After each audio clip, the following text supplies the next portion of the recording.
14 2019 kayenya babati yaba mini ya fiachire wa hima fiachire asidu e wa ha no pay na e ba be so mo na mfen samu e ba do bokrata mfi juada be si eneme no ye ba be di hu nkomo na no pay wi ana fe patu ne twa ho aba e ba na fe na e be si nkonya na nkomo e di tu dwa no enya butoni aba ba mu na fe di obi adwenkyere no pa amanyo kase mienu no MPP ne ndi so mo so do adwenkyere aba me din de kwame agija no pa me gidi se ho eye se de me so me ho ye ya da masama gi afeso mo fie afia me mo akwa ba no pay who hairstyle you hairstyle who's with me too one oh meet me too meet me too we are na me nti ubeda nkofo na se because me to be che person to be che to be na me che na me di wanu ya to be a che ya brain into the emfa daily graphic and shares here banning of family near Chopoli police arrest one person infoni me know that Joshua Krantin Oman left and so there were herself obi akotwaja to kam.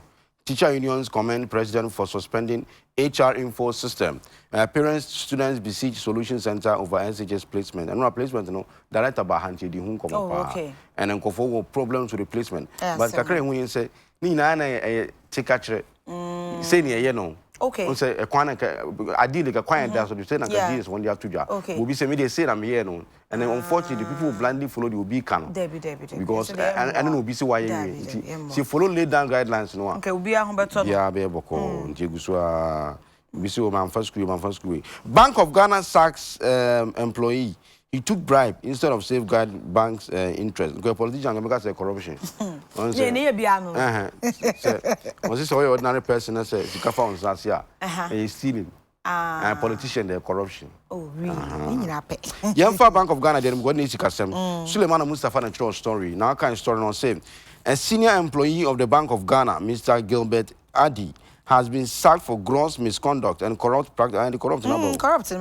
So what time and corrupt practices in relation to the award of the Ghana Retail Payment Systems Infrastructure contract to Septon Switch Systems Limited in 2016.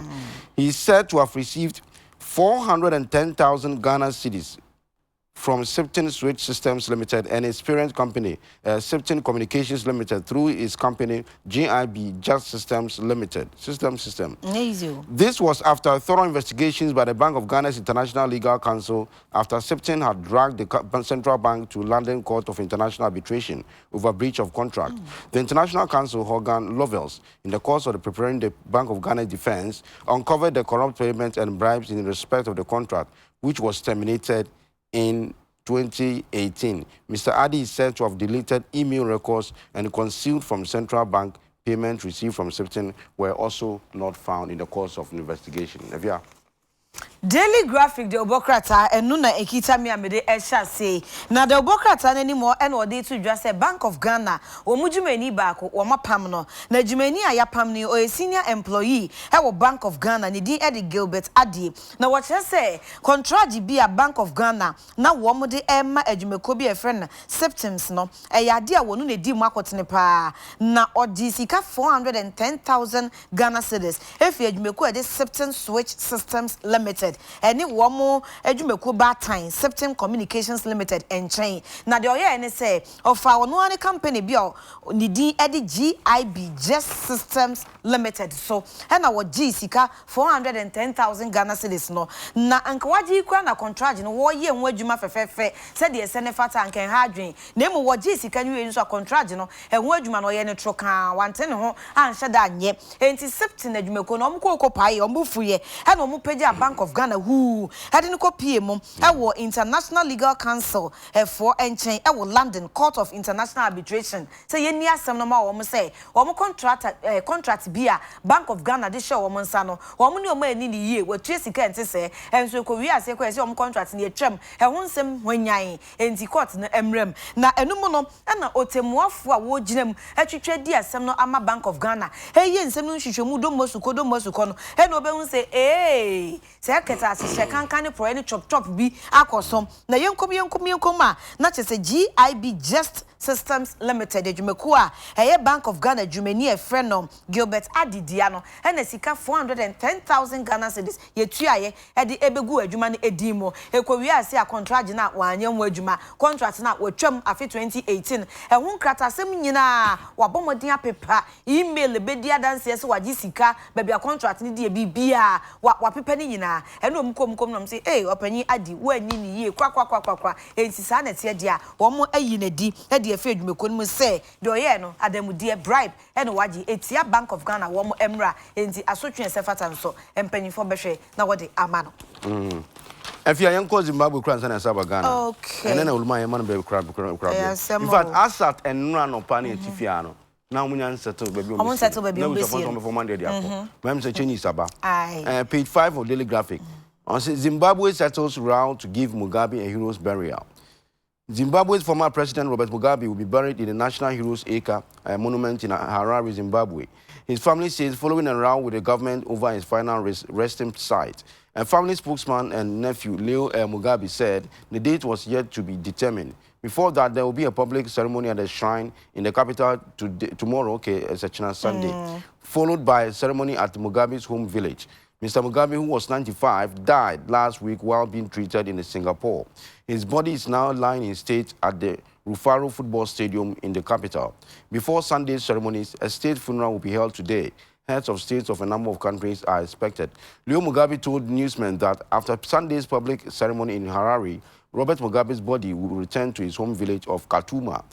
Clan chiefs and the family would also be allowed to perform their own ceremonies there before he's being brought back to the capital, Harare, Zimbabwe. Daily Graphic at a photo enum inside Africa enemy gene. Na Zimbabwe mampanyi da Robert Mugabe. Out now mana benyu so bese mfinisha eduasa enson 37 years na ekowia CHS ku be mu ansana wotumi etu na de so no. Wakwa akoto e wo Singapore manu emom. Na oda ne benkum so sa no na chese em se waka to odada se owu a abusua no emfa nko ne krom enkonko sie no. Wo mpese amanyofo beba bagina mu na boso na wo mutu na de so na baba se be ma no krabia bia eye omamu ni nyina se omo be hwehwe mu e wo ne mu no mpenisa enti ebe otoy na chese abusua ne pese asema ono Robert Mugabe waka to de no so pepepe e na wo mu di na nkom ko pen krabre kra e wo ne kra se wo ne krom afa yamfa nko yamfa ma no ma twe ho manso afa de abusua nso o mate ase o ma jem e de ama aban no enti o mbepina ma Robert Mugabe ana oye Zimbabwe mampanyi dada no wo ma ko pen krabre e wo National Heroes Acre monument e wo Zimbabwe mana hinko Harare esan se ho na mampanyifo mo be ye bi be gidin e de ma omani nyina wo mo eto a ye kopo mo krabre nti afa de abusua na giatum so mbekọ akọpẹ no krabre e wo ho na emum da om de besie no so de wo munya mfantu edwa enti abusua no kasa mafo no anso e na Robert Mugabe ne wo fa se Leo Mugabe e na wo kasa ampa afa de ombedane emu no e de ama oman no makọpẹ no krabre wo ba bi a oman no e ka no na emum ansa no wo mo bosom kase bi e wo Harare enti ochena ombekọ akoye amamre ne amane e wo bosom no eso ansa no mu wi o masa de emu no akọ kura ase ho na nanmo hemfo so e wo ho e ne abusuafo no wa amamre ne amane bi a wo mo so be ye wo ho ama wo mo koma atom yem to mo wie bibia na mpanyifo si gina da kopoten a yemfa nkopɛ no krabra e no no de betu dwa e di emu no aba eye Heroes Acre monument ho na afi o ma ba be pɛ no krabra ene Graphic inside Africa wo de aba betu dwa katafa etoso enum say obi wo ohun de ekos nko oni ekos kan Mugabe obi ni space no ko be yin space so say what's going on. What do you mean by that? You're hypocrite. Mugabe akokra 95 oko odi nchire so chei kan sembibre o se onye abrofo ni ba akokra na boni obaji na di kakran boni anse bi wo wu a oda ho and the jide ba ko wum ni se ni ba ko na wu nya sa dia wo adi bi ko Yanchwe page 16 President Tutu and Dr. Fufo no wo to mufo o se accept postings to all parts of Ghana. President advises new doctors. Donald Ato Dapatem natural story.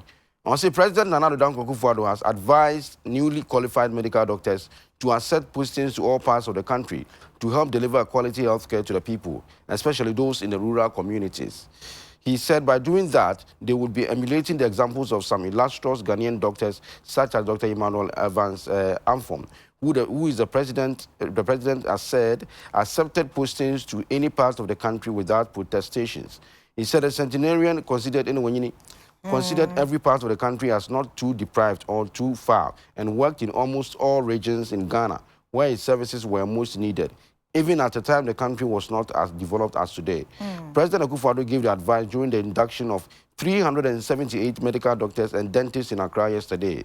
The ceremony, which was organized by Medical and Dental Council, was also used to honor Dr. Evans Amfom, who qualified as a medical doctor, qualified as a medical doctor in 1947 in Edinburgh, United Kingdom, and came back to Ghana to serve in various capacities. Abuchi trained 1947. Oh, President Bonabaso.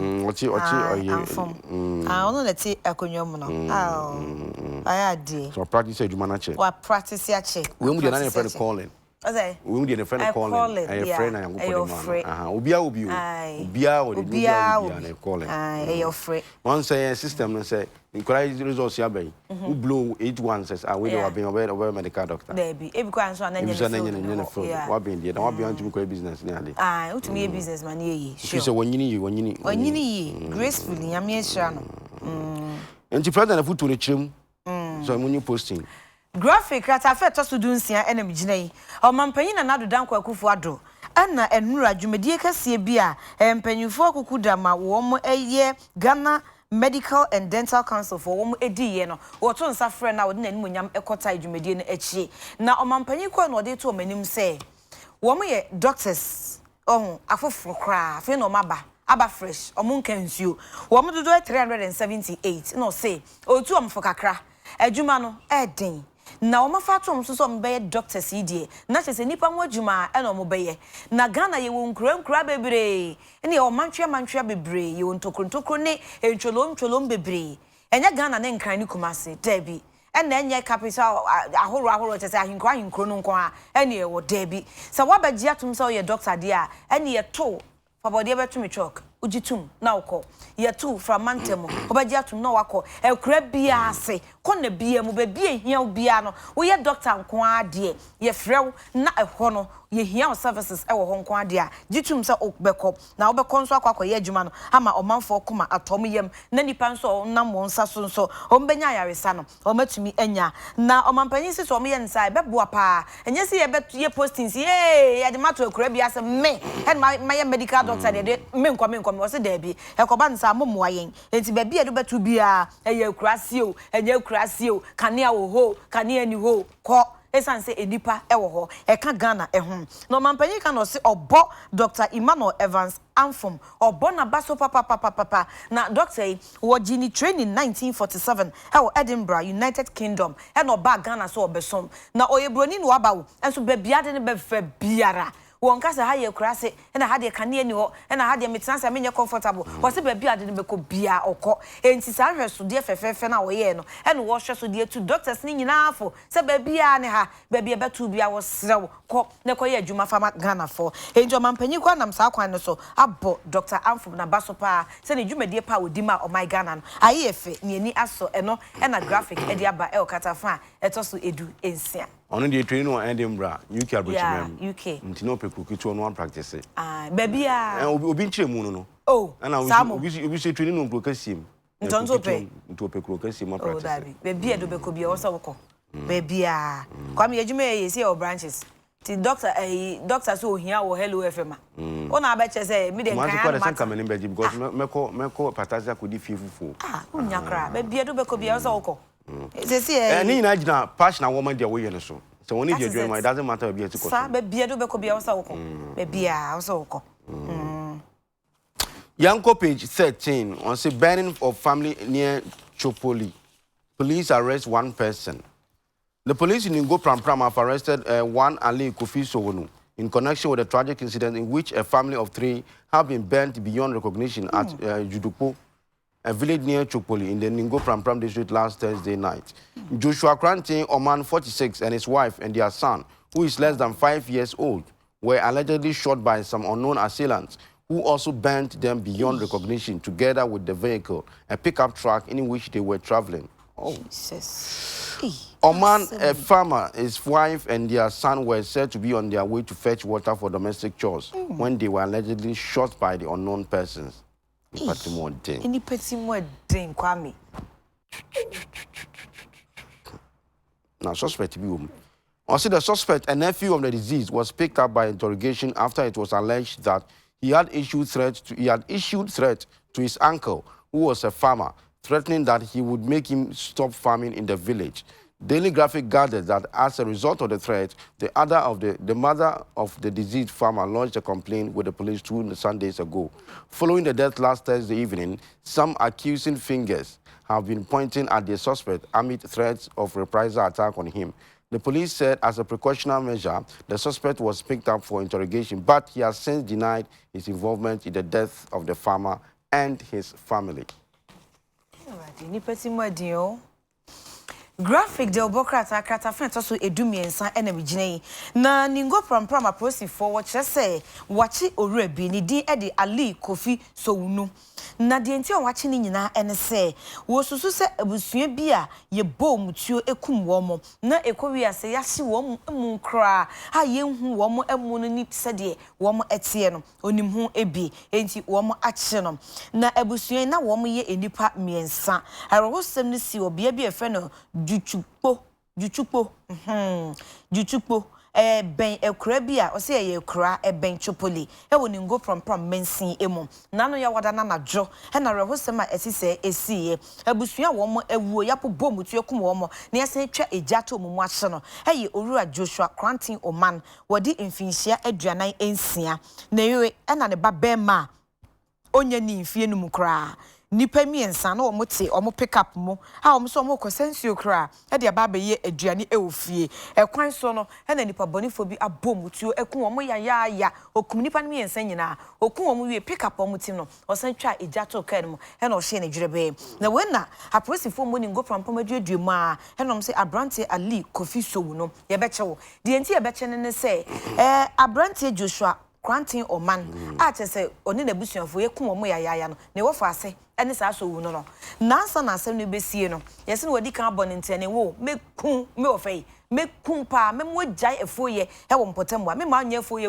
efo bia wa kura yasi o mekun enti ema Joshua Krantin Oman a ye kun oni na busua ne ma me yem hyehye no obatan otiye no okoti aposifo na so say me bai e wo fa ase wo bone ntene nse onya na obekuno enti besa na wohwemienu atwam nie e na odi asem no koto police station ateso akoy complain edawo enti die esi no say we die mhwem a na chese ne wo fa ase Ali Kofi Sowunu obenim hu bi aposifo ache no ye be bona se da de akoso no odim hu hwe and still odaso a aposifo akache a wo mo bisa no ensem nzi mpani mi bu ko tre on se bufu a nkasa woni gipi nso a nhwebo ebia na woni ebia ebetimi abasa na woni mu ene ebetimi so abasa ebinso no nim hu bi the post for no no front page back page story because the cardio center raises alarm on heart diseases yen can obi antibi the National Cardiothoracic Center NCTC has urged the public to adhere to basic healthy lifestyles such as eating and drinking well, avoiding alcohol and tobacco, and exercising regularly. Eating well and also eating well. Eating well, no say you need vegetables. You didn't say that many. But I recommend say we can go so be a dietitian. Sure, could be a benya also nyebi. Maybe any dietitian one coffee usu. What dietitian? Wow. We are doing with your non-friends coffee. Now, Bankuya said, Kwame Bankuno. Udi ba kwa ni do yo meaning is na mpacho pe kam so oni pe o so obi sao nemba wasanka wasa de ka ho pe kam so oni pe na mekwa na nkruma na didi msi nkruma so ana nkruma na opese o de nwura kakra from so na mekwa so mekwa so kakra bi na fish na pesa mo no tilapia na no mo de spices go too much into and you know na say wadi we so say awia na kofi awia me me di wache watch I wanted the Anna County doors. Kaunya ofie. Unya ofie na ofie. Bibia na bit man ofie. Eno ni asem na bia nse etie. And na one day papa. Ye be we na comedy. Afa na mbeko fie. Na edi nkoma fa aduane ho ana nka che na say okay Kwame we nyina me ye wi na say nyame mfa sa me na na ka bom na me wo eno zo era so wo eno zo so wo crab ya no. I mean, The director of NCTC, Dr. Lawrence Adekye Nsroma, said everybody is vulnerable when it comes to heart diseases. The leading cause of death in Ghana and globally. What's your say? He added that 80% of all deaths caused by heart-related conditions were preventable through the observance of healthy lifestyle, saying it was unfortunate that heart-related diseases amounted to 60% of all deaths in the country. Daily Graphic, the Obokrata and Echiho, and Ayejine. National Cardiovascular Center, Womoshe Akuma, any emunyarewa ehonsem eso, kolebu ayare sabia. Na director wa that National Cardiovascular Center no ano, hey Dr. Lawrence Adekye Nsroma.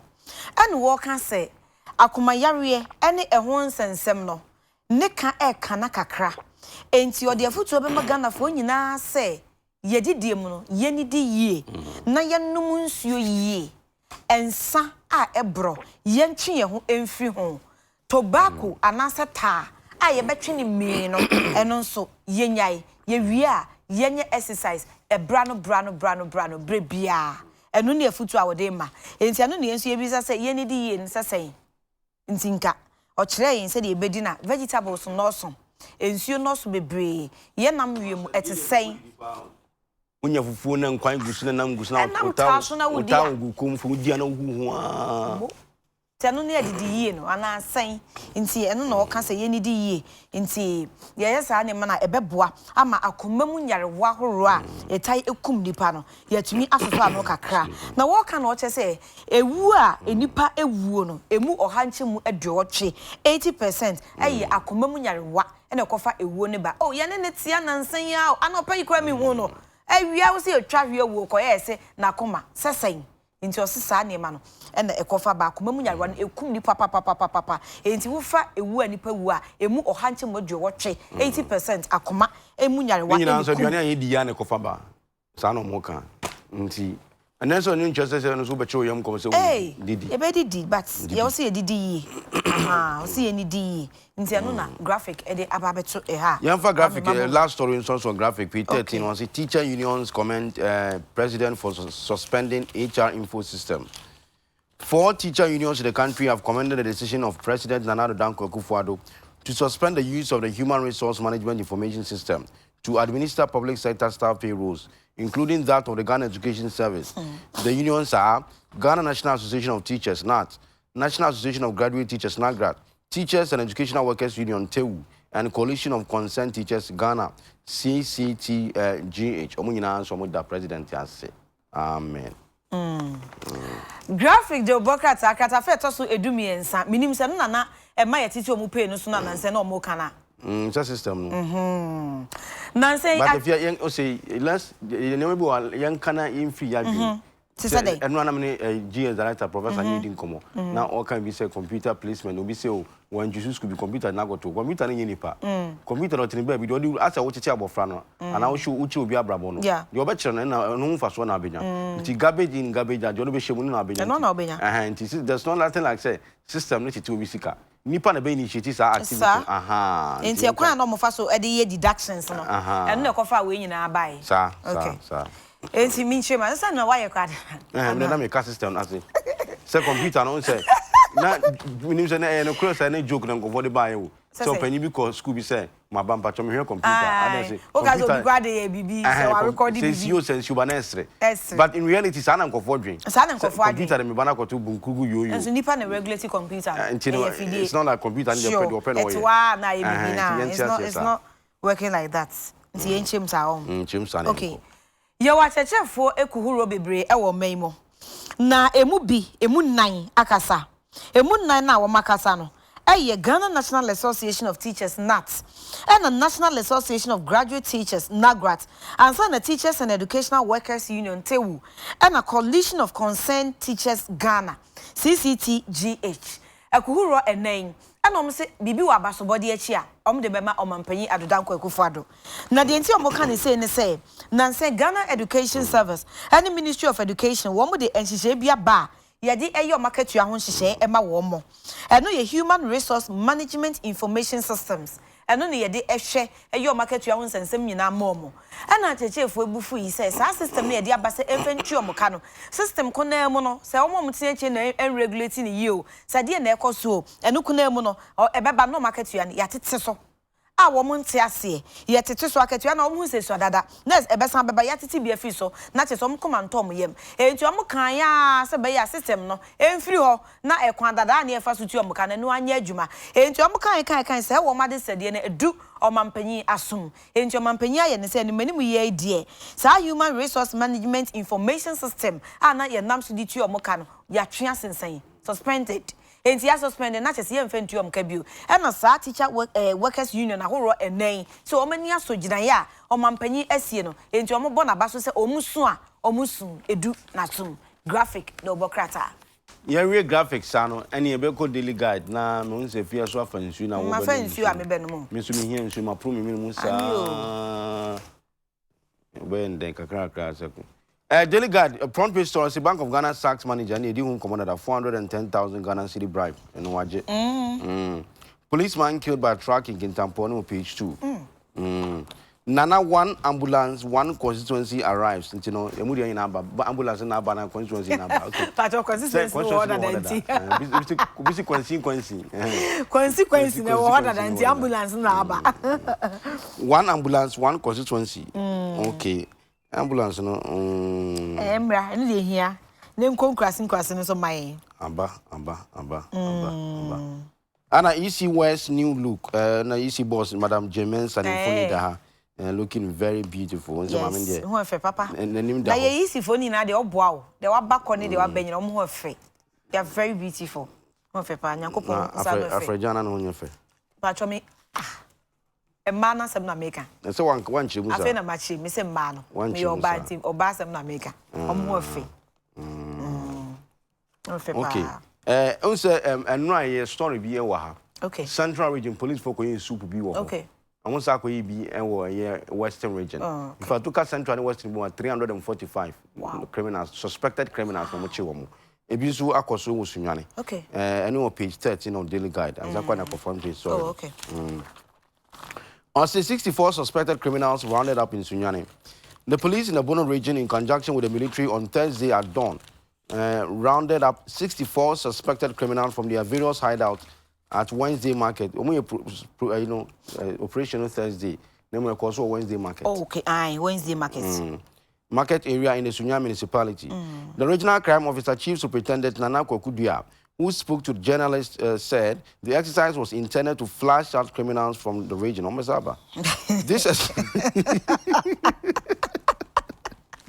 oh, Kwame. Also, this exercise will be extended to other known criminal dens in the municipality, assured. According to him, the police administration does not want to be overtaken by events and wants to be on top of crime prevention in the region. He said, we want this time of the night because we have come to realize that all those sleeping in kiosks and other makeup shift structures are those who mostly engage in criminal activities in the peak of the night. They go out sometimes to rob people and engage in other criminal activities, he disclosed, which he said is very bad. Daily guide the Bokrata and Krata so edumiensa enemy jine. Daily guide eba manesa aprosifo a wo mo bono mantam emo wo mo ne asoja fo ekeka wo mo kakra na wo mo so mo se adoto no wo mo aye dwumadie nanu ya wada no ahomache emma wo makochi enipa mako aduosia enan 64 bia wo mo susu se wo mo ye awudifo enti yakocheche wo mo e wo bia no mo de wo ho asiesie e wo Wednesday market a e wo sunwan import mom na eno na regional crime officer chief superintendent Nana Kwakudua wode air to the obofo ni machem say dwumadie we a o masha se o munyaye o e wo ho abra no o mu bedi wo mo yesa se de be ya enipa bi a wo mo ye udifo na wo mo tamomra ne hye mo nsem ko di bone e be pepa wo mo ano etena se no saafo ni nyina emra no e be so wo mo mo na prosifo so o ma hwehwe ma be so obekom no wo mo tititi kiosk mu na wo mo e wo geto ni mantwa no wo mo na wo mo wo ha ase wo mo ye adwuma ma wo boa edura na dwu pe o ma sori o ma memetuo ni niam basa so afa no mo cooperation to mo kodi ewu kodi ne bone fosam ni wi a o wi a na pepa na no kama pepa ne nsa wa be kiosk no mo aya so nye hwe nso ne bone fosam a e wo mpota mo nyina wo bekom no na sa afo no e na wo mo edie enti o mo keka mo jagwada na homa chepe no enipa 64 e na ya do wo mo a wo mo guso wo mo so mo nya wo beto akoso saa e kopim se ne bone fosam ano be brase e wo bono e ne mpota mo a ene daily guide e de abetu dwa kata fa e to so edu emiensa ama fianso agibra wo chichi kakra Nana one constituency one ambulance arrives in Yinaba. President Nana Akufo-Addo said 300 ambulances he promised during the 2016 campaign to be delivered to every constituency has started arriving in this country. Speaking at the induction of some 378 newly trained medical doctors, the president said the first batch of 48 ambulances is already in the country, and the rest are expected to follow next month. Okay. And they say good news. The promise. I see the first batch of 48 ambulances out of the 300 procured by my government for distribution for each of the 275 constituencies. That is one constituency, one ambulance, and to the National Ambulance Service has arrived in the country, with the second batch due in Ghana by the first week in October. Okay. Let's say it was September. Yeah. And then let's say next month. Yeah, it be 18 in the bed. You find inside your mind 1 month. I may add my baby soon back on Naba. It was by the end of this year they will all be in, he said. The president was concerned that doctors and they can't Canada. In the ambulance and one ambulance, one constituency. Na eka bosha hora. Sa abre candidate Akufo-Addo edi share Ghana for. Ebra na ojina abe pre omampanyi abe nwado. Na te se nani abre pa na eka ho den. He won the campaign messages no emo. Na sa abre ya wababe omampanyi. E na oka se. Sa bosha ne remfie. Wonim se empanyi se bosha ya akadan. Enti wo hye ba enye den ya ebe dan oka. Ne remfie. Enti oye na dwen se na ban no ebeto ambulances mako ahasa 300 na eno no odi to dwa say 300 no obechichem kakran nti die edi nkan eye aduanan wotwe 48 aba abibdu omai emo enti enche kra October busumia edi enim enkwawie de na chese efan etosumienu eno nso aba enti hwie be December emra wa afi 2019 mu ni yemfa afi nkwawie ne de na ambulance mako 300 a wo shebo no ni nyina aba na eno na eba constituency bia ense mpasue bia benya ambulance bako owia na National Ambulance Service nso wakwa mom bi se de be ya putupruso BBC na chese ye pebi e de obi atum na nyon ye de nako akwakohwe na yetumi anya bi nti osesa aboshe na wo hye no efiri ase eye adwuma emu aduana nwotwe 48 abelande enche de aka no nyina ebeba ama Ghana for won se ampa ohyeba odiso omampanyi numasema wo de atudwa ni daily guide katafan etoso mienu nse one promise one president we are one yes one village one down Jai. One district one factory and one debut. One constituency, $1 million. One Ghanaian, one vote. Jai. Okay, Yanko Petre. Okay. On the EC West new look. The Electoral Commission has upgraded its data system as part of an overhauling exercise of the elections management body. The chairperson of the commission, Mrs. Jane Mensah, has announced. Mrs. Mensah said, she said this when she called on the President Akufo-Addo as part of an ongoing meeting with stakeholders of the electoral system. She said the ongoing overhauling of the commission had been necessitated by non-function of some key departments and obsolete systems. Now, throwing more light on the new technology, she recalled how the EC last year invited an European Union recommended biometric consultant from Canada, whom she said spent 10 days working on the project. The view of the consultant, she said, was since technology is an evolving phenomenon, there was the need to respond to the reality. According to her, the consultant recommended a modern, user-friendly technology, both software and hardware, that would cost less than what the EC used to pay to a foreign vendor for a similar exercise. The number could be about to say, engage the services of another foreign company. As much as $56.2 million US. Hey. Now every year, every month, no, every year we actually the man of $5.2 million. Most of them Ghana Niska. Wow. 52. 52. Now can 5.2. 52 no. Then entire total sum of money at the man of contract. Okay, but months yearly. Yeah. $5.2 million. Wow. Now if you have $1 million, hey, Jaja, me not tell me see you. Quickly, young one want to sign LPG. I'm on your cook off by Ura Kufia Police come. President Mwakaba no pay. Kofi Apalumachon. Kofi Apalu, good morning. Good morning, Kwame. Now, I just saying. I mean, not to move, Kwame. And me come out to the one just me come from the come up. We have a call there. Oh, you are not the Mara Pabi Biaboko. I no pay the friend one young bonny, and your favorite Ghana for BND any corruption. MPP for someone corrupt. They are fighting corruption. The president just said he's using state institutions to fight corruption in the right way. So I'm running chair. And this is for Chiakai, and you're no cressa. You're confused. Most of you call LPG, then I'm more fast as when you're corruption. It's the government of the day fighting corruption. And I think so to be clear about sending a canon. Are you mean you're coming on the payment and maturity for you? Kovinka, Oma, this year coming in better power. That's on the no form. That's what is it there? I mean, that's it. Better. Okay, you didn't miss it. Kwame, yeah, Libra Party. Yeah, said you wouldn't know, and they say, yeah, you're about Benin and Nado Danko Kufadu. A quan of us or Catasano. Or ye be pa, or ye be Nemum. Yeah, Nisha, where they at the food become one about why I say, Adia, and Namsuma corruption, Ebano, and no money key a year to wait me and prevent ya, Cabeboy. A year party, I can see him, you know, a year NDC. Any MPP. A mark of 5 dB that bet 2 Maui Noa. A pretty corruption. One, a quite more fast to select members of parliament. Parliamentary candidates. And more representative more parties, you know. Say, Obi a MP. Dada. Na Omuankasa Asa to the Swaba, a more party. And son of Baba be facing be any other parties, you know. Sir, you know, you nearly Pia will be a Safanabia, and you know, a Krupiaso. There will be a boy on telling him not to me. Sir, we Ghana few in Africa, party beyond your parliamentary primaries. There's no single country in the world, apart from Ghana.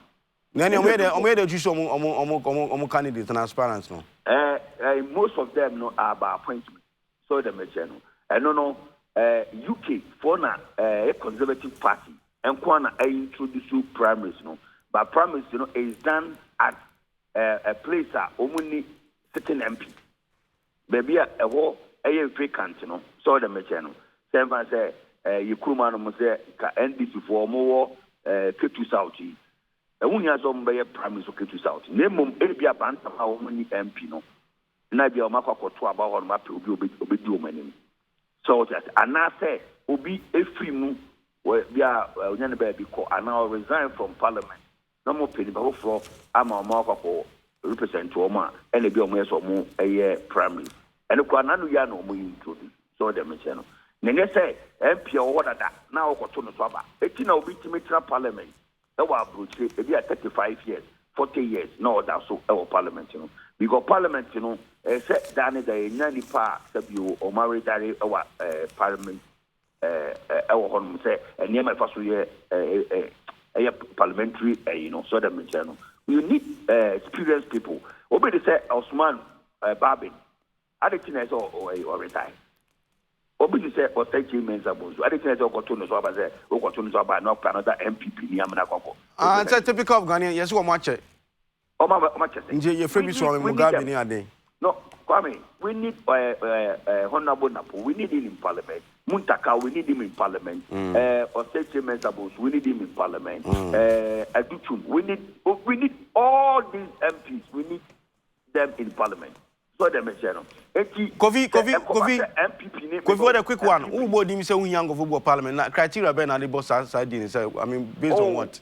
Say, Ushe, or more.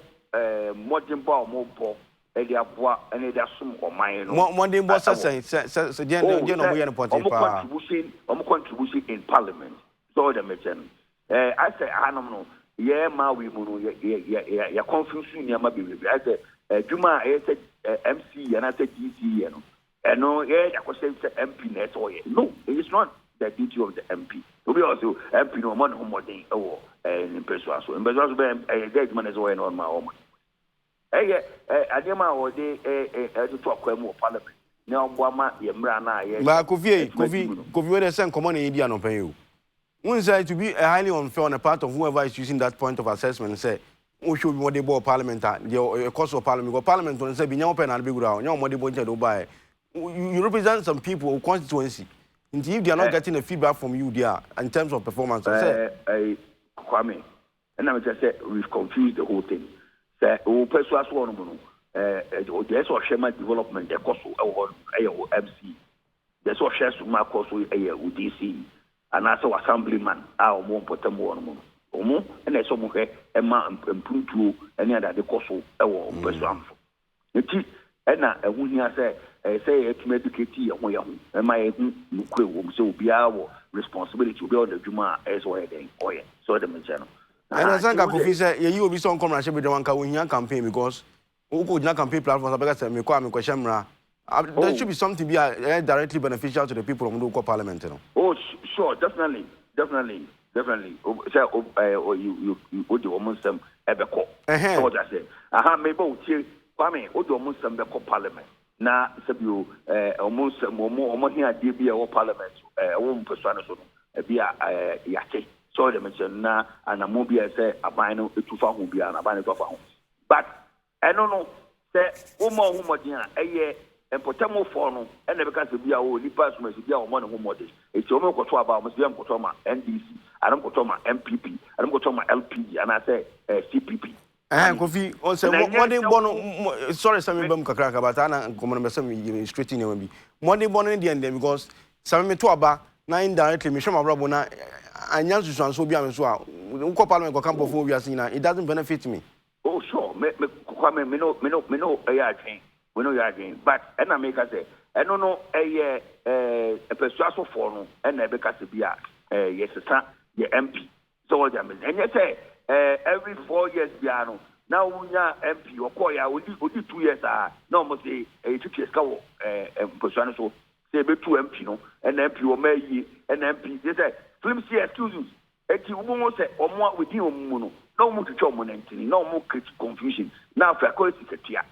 And no na yes ya avoiding because that is a teacher need to your hormone. Then throw now muti eku omo ahun no eso no eno no nyina say idea your condemnation away from it. UK say okudi ntro eto obi so na wo we ni say MP suppose whatever. You shame them with ampa asoma kan na ntro a ya be no say elections. I mean for am away disqualify. But you had openly supposed to be a teacher bribe. No be say MP Sorano Pan, and Sanon P. Free in Fia Crown. No about 50,000 Ghana City, no about 30,000 Ghana City, because we be anyhow, and then I bet before MP and Maggie and my 40 and it's like them school fees, and then my no MP. It's MP no. I first sat down to ask ourselves, MP no more money can away, and ultimately, yes, Sanyamano. So what I say, it's MP on my view or Niska. Now, if you so, Jano, so I know ya, Timmy man person, almost MP no, and no man person, so I didn't try because on so far, Sika, yeah, general, oh, yeah. Then we all turn around to complete the MP no, on one home that's on Tim man person. So all these things are every corruption, or Yamawi, a thing it's me a condemn, sir, and Yamano. Say, you never talk about. Na mafu chucheska chenano MP NDC prime minister omoye ya omukoyi women organizer miniaba Hanabisu Dr. Hanabisu na waye TV a de ni punya patata hono teke TV no any stove any iron any sane manema adeti na obi ope women organizer na utim teke sane mo teke sane manesa dey ha o teke sane dey na ye say o chese o adwempa fa mo nti obinya tumi e da babenya ho and no any asema e can because abrochi o ma kwan ma wonya sa you be disqualify straight away you be disqualify in terms of this no ma campo delegate no could you scam a woman, no my way. Now we are as I say, ultimate cookata is we allow these things to continue in our body politics. The first one is Sesika your campaign near the Adeno. Kwame Nina so a nema a big corruption. It's a Kwame first in this campaign. Nina idea as Electoral Commission, a crown as a Attorney General's Department, and as a strike and money that they have to come in and find out why are we spending so much money in our campaign, and where are we getting those monies from, and who are sponsoring those people? Are they getting the money? Ghana Hanumana, so Mujin Amanone. So Mujin Amanone, say Jayamra. It's in Nina, say a condemn outright, a Makata Seno, to a chat, because a Kwama for a campaign, a Dia, a war, Maui, and it's a Chichiana, a Chichiano, ye campaign muno, any other, it's me, a condemn, a Bema, a Cataseno, a swatting pa. Government just said condemning is enough because both MPP and NC they have been accused of somewhere sad, you know. Any entered political force. Me but what say? Me say NDC and MPP for mun to solve that problem. A ban sad they been here entered political force. Oh, it's a third political force there. And one Liberal Party could feel for the media. Oh, party. Oh, you better win the election 2020. I swear heaven and that you better win the elections. We are going to win hands down. Kwame, you better win the elections 2020. You better win it. Ode ka obo etoyem na unse ene kuta sempa and sempa no say ye ka kire Ghana for ye ba ye betumi aye ama o masetina mu atowo mu eni bi ni say akola bia boso meso betia uka onye adwuma e betia uka child benefit unemployment benefit it is to wura Ghana for butum ko Ghana for be brain na company na sikeni butum na sikeni butum we are going to put money directly into people's pocket ade ba ko a eda yakoma so pa ne say ya fine e be say be fit Ghana kwan ni na by 2024 ya fit ni ni then make sure say obini be Kofi we are okay na capital intensive sikasamo the was scandal there. Oh yes, we have the money. Oh okay, tikano enye say esum baabi e na akofa e ya adwen ene de ye e ja adwen no ye betimi ayu we say what we call sovereign money to solve our problems because Ghana tikano sidi no ye ntane baabi a ye ndi ni kuro bia so Ghana kwa na edi no e ja de ubetua chance support say na ye na bridge no Ghana ha. Oh yes, Abrafune to me. Sorry, I chance to call Chico and La Sula. We don't need to go to kill. I mean, only have to to quite here. I can't call for some generations. Can you be saying? I mean, so in some started account. So inside. Meaning, pa. The quite was why, yeah, and you may be a friend, you be a friend of sovereign money. Sovereign money, not just Ghana, Tikano, Ghana, Kwa, and you didn't go be also. It's Ghana buying. And the was to me Ghana buying a new and the printing size camel. That's the print here. It's not about the paper now open to you. You move to me computer transactions. Over to me a generative to wealth in the economy. Serve contractor here, you may be $1 charity. I don't see charity. I don't see why it should be difficult to pay the contractor. Right? So contractor, you must work your time. Contractor, I rules. Now who Janica, now who the Janica, who are buying all na no control. What one Menabia, IMF, agriculture, so we debt to keep 72% now quite now you say what America for more America for debt to keep 109%. Japan almost 234%, Italy 127%. Now yeah, there's 65%. 85% now, yeah, 72% in your core epic. Then, almost assembly national tree, am I at yet? So the channel. It's about how you do things and how you take your priority. It's yeah, Liberal Party. No, you can't animal way there. We are not afraid. So the channel because we know that you're going to generate the money within and then use the money within to expand our economy, to grow our economy. And I mentioned, you know, say, you didn't come on in baby, you know. Maybe in third political force, I mean, LPG, yes, sir. Oh, there's no other party apart from, Ghana, the parties, you know, I can't come here, sir.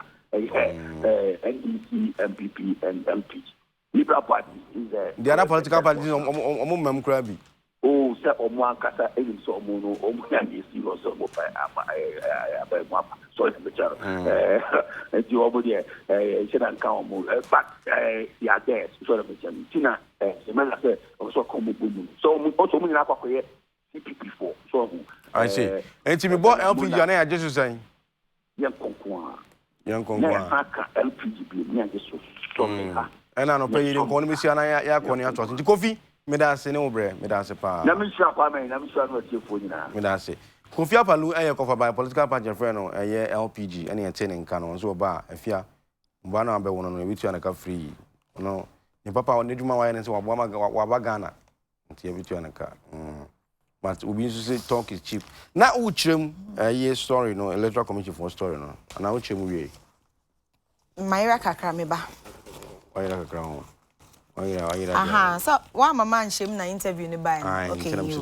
okay daily guide obokata eno enana ye woso krata fe to so miensa daily guide e ba mane se mami Jane Mensa ye electoral commission chairperson no wo de ato mampanyi ni Ghana fo nyina enim se isi omo ye changes bi kakra nsesan kakra e ba ho na won se electoral commission no ye di mfidie any systems ena eye adwuma entu hwe ebra etwa to kra ye abato ho hyehye e wo mem na ebra results ni first say ban sabre chairperson na or electoral commission mama Charlotte say kra be kan say omo system na say ya tamper with it so e ma ho nsem be ye bebre enti mama Jane Mensa ba na say mfidie kro na e na wo hode a wo hu ni say e wo say oye mfidie mu sakai kakra system na wo se bi wo ha ye dada mfidie bi aye dada system ni bi wo so wo se ye yi free mu ni ade foforo be hyehyem ni ade he san say opanyin na wa ben a oye consultant a ofi Canada a obedi djuma no ma ye bra etwa to aye to aba no wo de futu man say technology abef kwan a ye fa so di mfidie eye adwuma any computer ni ade nti bra no eye anema sesa enti se Ghana so pese ye de sa systems na ne hyehye no e na ye adwuma o ya bato mu di a e na bra no wo se ye mfidie no mu sesa ye ni ye sesa mu kakra nti eno anamo e na one ne mpanyifo o matuo no wo sesa anamo ntuo no kwa wo mutuo na be boayen ama ye sie sika bebre na ya mo kakra so software for de be hye ho ni ade no e be se $30 million any $56 million eno ane eka e bebo wanti wode ato Ghana for ni omampanyi anim say electoral commission mafisa enhyehyɛ ni dwumadin ase beboa ama afi 2020 aba e beto no bibia akoyie kwabe bibia be kototin se ne eka no sa yemfa Ghanaian Times na wo story Ghanaian Times who daily guide na me kame hade Mustafa Hamid politics. Rollins compelled me to enter politics. And I said Rollins abuano. Me were interested because me pedewe okasa. Okasa fine. Mustafa Hamid. Osai Shake. Me pedewe or communicate or ya die. He's a very good communicator. Means of communication. Oh, okay. Number one, Felix Fusukwachi. Or cancer day or couple of four no beka okay like open asem ni say do beka sa ai wo ka twi so na come fantasy kwa say ya to man ma hye bedwam ma hye bedwam ono so wo ka twi sana kojo pon ko minister of information wo ka bro four kojo pon ko manie Mustafa Hamid ni omo ba fom twi no kan twi yes wo ka twi na but so for instance for Debbie oh, they are very good. Very good. Until I mean who in the story in many I just say I didn't tell my manager when Fantini. Musa Fantifo ne kawukasa enye de anka ka Fantini. Eh, no me de brofu bebre ni na. Nka ba o means be ka brofu kakra. Why ade. Sa ade no ho kwa ade metuche. Enti Musa Family ye den na former president Rollins. When say e wa boa no. Eno obi kan say na ne ho ahimti. Oh really? So I say and look at story now, can story now be. Yen kan kwa me yen kan. Fa me ko. Me fa nko. Ba choy. Me hu headline keke ba me pese ye kakra. E tam no so nka so no page 3. Aso. Mama kan was say. Kitwe The Minister of Inner Cities and Zongo Development, Dr. Mustafa Hamid, has disclosed that his decision to enter politics was motivated by a strong desire of reuniting with his father, who had gone into exile under the regime of former President Flight Lieutenant General John Rawlings in the 1980s. He also explained that the only way his father, who was an ex-serviceman and had not been seen by his family for 18 years, could return to the country was through a change of the Rawlings government. He said, my father was accused of trying to overthrow the military government, so he had to flee the country. So in the 1991, when the ban on multi-party politics was lifted, I decided to join politics in order to specifically campaign against authoritarian NDC government so that my father could return home, he revealed. But the question is, did he return? I don't know. Mustafa Hamid near beside. It's quite an interesting ambition. Say, Papa Africa, 18 years, you know, politics. Talk or Ezal. Into your Pekon be on so Ebeba, Amanyosema, the voice, and any better. Na in a way, what dia campaign etia some NDC are mine. I don't mean to me, maybe I can story in here by a brain tea. Into that be who Mustafa Hamid. Oh, okay.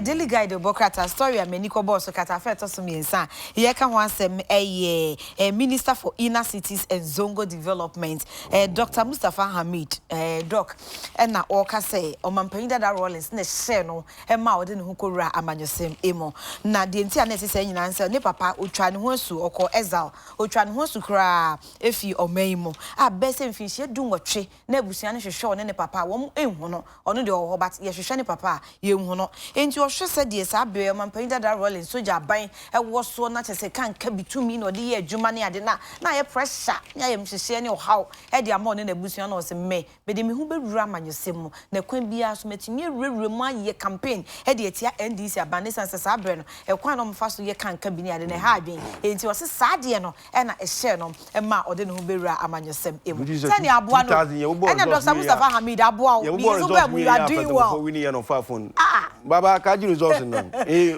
party ya we zogida papa what is aboa no because he's doing so well me penasem de o kasa nko ankranti me penasem. My very good friend, Mr. Edinash, the Temple, big man. We free me brother, or Charles Kwame Sian, also another big fan of you. Or say what church, I mean, Edinash of the Temple, good morning. And I'm my friend Charles Kwame Sian of Sifin. And I Ben Lati, my boss, also my church, and maybe I'll be Iben. Mateo Crani, and I be the home come up. If you are, Utinia me fair. More than enough for young people in friendship. I was informative for family day a year, Jimmy Sheni, so. Aha, a CK56 Beauty Salon. CK56 Beauty Salon. Na omo Achimota Kingsby Runabout e hona omo. Say omo ye bibi e friend a Wake Laundry. Wake Laundry. Any say we wig da won say madie ye ntanto ne emanwu. Wig da ya ye ne che bebre wo ho. Bi wa be kwakofa no na emfutra bom.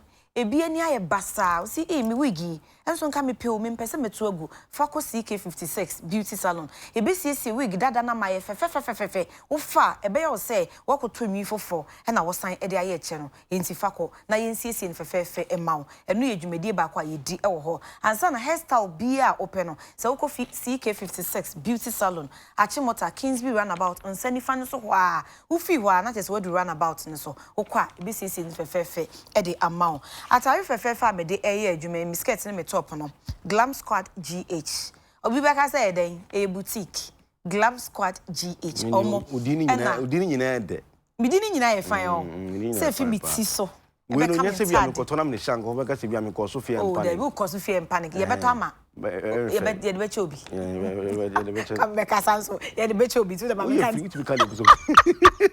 it's the mama men no ye de be chobi ye beto mitini bi ne de achobi aha obi amanitu a good morning enti Glam Squad GH no masha me atare fe na Glam Squad one more supply no me pa chew e 050962785 050962785 Mpacho follow on Instagram at glam_squad GH at glam_squad GH okwa ombema ontaria efe nyina na watumi ahye ama won so hwan efe for all locations say Tuesday omo hye matare and I try and I made the tag you. I said double page boy. Hey, why start one time? What the adverts? But and the mume. I mean, share me all my. We are now back where Bonnie and Assume Sibana. I know yes, some Papa Sudi and Madam for medical doctor, one home day, my friend Daniel Forjo. Wow. Ne Papa, Openny and do so for you. And some TV I'm sorry. Wow, power dear. Wow.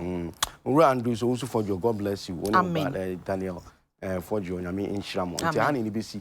You train one banana part 2, no, yes, Sinkuyan, and somewhere kind, no, di hu komo also betimi aka bi ko Facebook or UTV Ghana na comment section hono de aba ana fa line with text line WhatsApp ba cho memfrɛ me ka na mo frɛ me sɛ mo nya isa na nye so 0249694152 0249694152 text line WhatsApp wo de fa so na de ba na ma jebre na ma kan na bibia ekononim sɛ ade a enko ye dia enko ye sɛ ye kasa twitwi bi o ma na de atem dia Mother Roma mentumi enkan mentumi ankan so na ye nifa so ntino montwen ye ba sisi ye beto aso efia papa meja okwan mate medasi